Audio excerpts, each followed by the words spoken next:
Le temps, ce tyran sans visage, ne fait que passer et nous emporte tous dans son courant.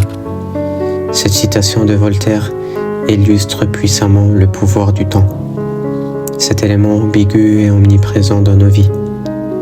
Le temps régit notre quotidien, dirigeant nos actions, nous pressant sans cesse d'aller de l'avant, parfois à une vitesse vertigineuse. Il nous laisse guère la possibilité de souffler ou de contempler le monde avec sérénité, toujours en mouvement, insatiable et sans vergogne. Il se moque de la condition humaine et de la vanité de nos efforts pour tenter de le maîtriser. Cependant, une question persiste, sans réponse apparente, bien que l'on tente d'y apporter des explications. Avons-nous créé le temps pour maintenir l'équilibre de nos vies, ou est-il une entité impalpable, une force fondamentalement présente depuis toujours, qui nous enseigne simplement à survivre avec? Personnellement, le concept du temps m'échappe, et échappe également à chaque être humain. Il serait naïf de penser que notre conscience puisse percer les mystères d'une loi aussi insondable et complexe. Le temps dépasse notre entendement, et son influence se fait sentir jusque dans la nature, qui elle-même est rythmée par des cycles temporels, les saisons, le vieillissement des êtres vivants et même les astres. Une étoile naît, vit et meurt dans l'univers sans aucune intervention humaine, comme un mécanisme parfaitement huilé, un rappel constant de la fugacité de notre existence et de l'éphémérité de nos actions.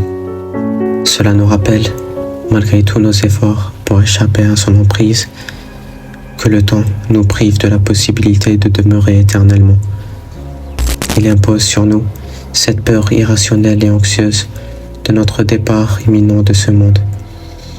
La question qui tourmente les humains depuis toujours reste la même, celle de la mort.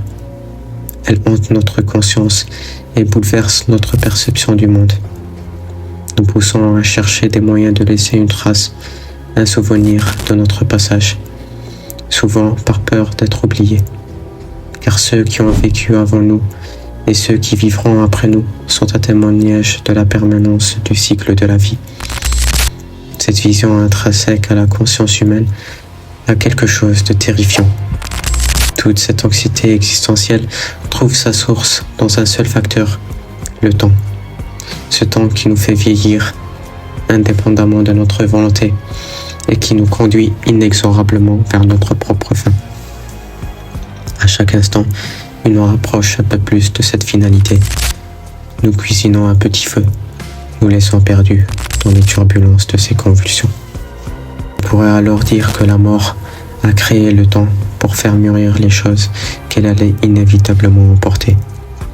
Le temps est un serviteur de la mort, conduisant chaque chose à sa conclusion.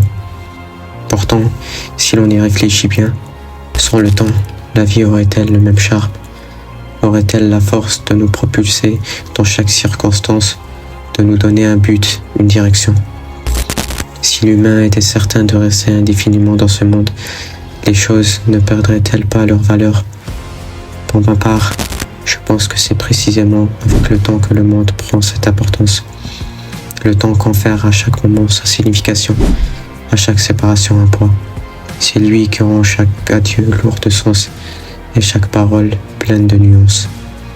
Sans lui, l'existence risquerait de sombrer dans un interminable ennui, où tout serait figé, où tout serait d'une éternité accablante.